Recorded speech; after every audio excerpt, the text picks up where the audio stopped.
All right, let's talk about contact center leadership because something big is happening. The way we've been training leaders, well, it's on its way out. By 2026, it's going to look totally outdated. We're moving into what we're calling the execution era. So let's unpack what that really means for you. Okay, here's how we're going to break this down. First, we'll dig into why the old way of training is just broken. Then we'll look at the proof, this idea of supervisor drift. After that, we'll introduce the new standard for getting things done. We'll also rethink strategy, talk about the serious cost of not changing, and finish up with the big decision every leader is facing. So you might be asking, why is the training era really over? Honestly, the numbers are just impossible to ignore. Let's start with this one from the Harvard Business Review. Only 12% of employees take what they learn in training and actually use it on the job.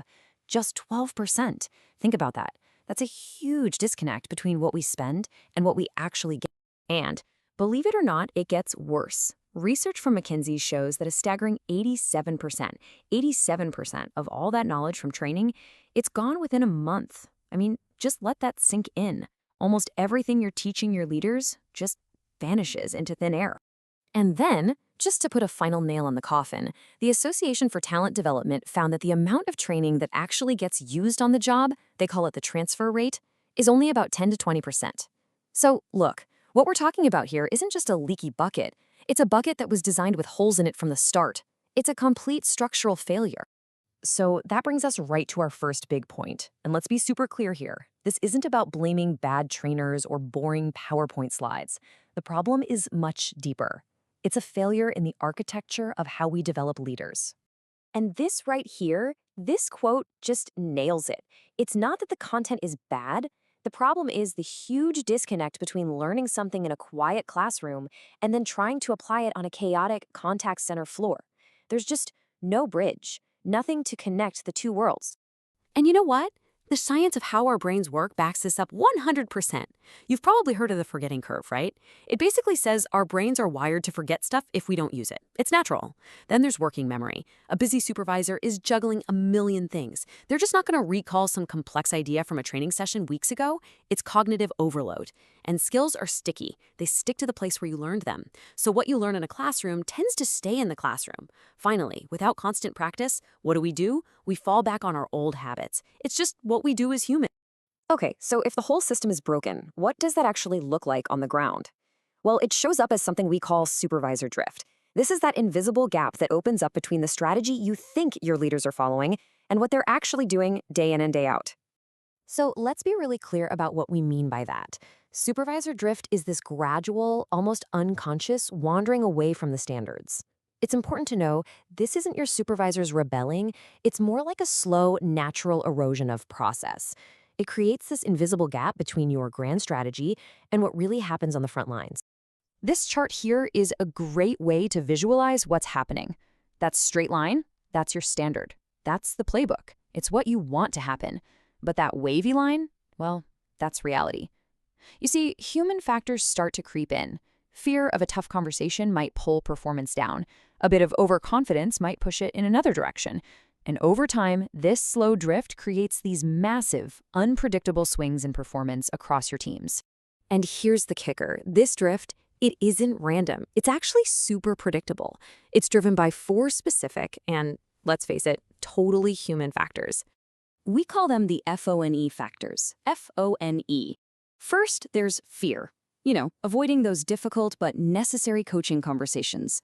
Then overconfidence. The supervisor who thinks, yeah, I know the standard, but my way is better.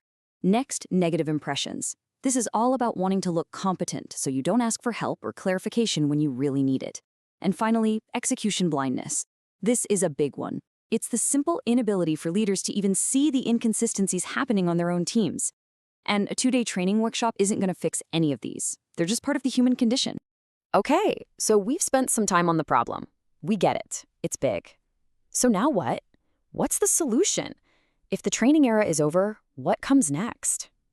Well, the answer is a whole new way of thinking, supported by a new category of technology called leadership execution systems. This slide really lays it all out, the old way versus the new way. The old way, the training era, it was all about one-off events. It was based on just knowing stuff. Forgetting was basically the default setting. And we measured success by, did you complete the course? Check. But the new way, the execution era, it's continuous. It's all about behavior, not just knowledge. Reinforcement is built in, it's the default. And we measure what actually matters, consistency. So, what exactly is a leadership execution system? Think of it as a system that provides your leaders with real-time support and reinforcement right in the flow of their daily work. It's often powered by AI that's been specifically calibrated to your culture, to your way of doing things to make sure every leader is consistently aligned. This diagram here shows you how it all comes together. See, instead of that one-and-done training event, you get this continuous loop. The AI, which understands your culture, gives guidance right in the moment. That reinforces the right behaviors as they're happening. And this daily cycle is what actively fights against that supervisor drift we talked about. The result? Consistent leadership and much more predictable performance. So you can see how this new technology really forces us to completely rethink our leadership strategy. The game has changed. We're not in the business of just delivering content anymore. We're in the business of engineering behavioral consistency. And that means how we measure success has to change too. In the training era, right, we talked about reinforcement as maybe some coaching after the class. We used generic best practices. We tried to scale by hiring more trainers. And we measured if people showed up. In the execution era, that's all different. Reinforcement happens daily, inside the workflow. We don't use generic practices. We embed our own unique cultural standards. We scale with technology, not just people. And we measure the real outcome, behavioral consistency, and whether or not drift is happening. Okay, so why is this so urgent? Why the big push? Because sticking with the old way of doing things isn't just inefficient. It comes with a massive and often hidden cost. Delaying this shift isn't a safe choice. It's actually a huge risk. Think of supervisor drift as a hidden tax on your entire operation. It erodes your profit margins because of all the little inconsistencies and inefficiencies. Your culture starts to decay because your values and norms aren't being applied the same way everywhere. That gap between your strategy and what's actually happening on the floor just gets wider and wider. And what about your agents? They feel it. They don't get consistent support, so you see higher turnover and people just checking out. These aren't soft problems. They hit the bottom line hard. All right, this brings us to our final section, and it's really the call to action. It's about how you frame the decision that you and your organization need to make for 2026 and beyond. This isn't just about buying a new tool. It's about choosing the entire architecture for how you build leaders. So it really boils down to this one powerful question. Are you going to keep buying temporary training events, or are you ready to start building permanent execution infrastructure? One is an expense with diminishing returns. The other is an asset that builds value and consistency over time. And to get to the right answer, you have to start asking different questions. So instead of asking, what topics should our training cover, ask, how do we make sure our core competencies are applied consistently every single day?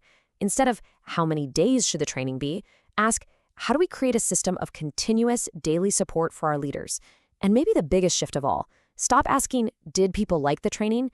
And start asking, how are we measuring behavioral consistency and how quickly can we spot and correct drift? So I'll leave you with one final question to think about. I want you to really take a hard look at your current strategy. Look at your objects, your partners, the way you measure success, and ask yourself, is our leadership strategy built for the future, for this new execution era? Or is it just a holdover from the past? Because the choice you make now is going to define your leadership, your culture, and your results for years to come.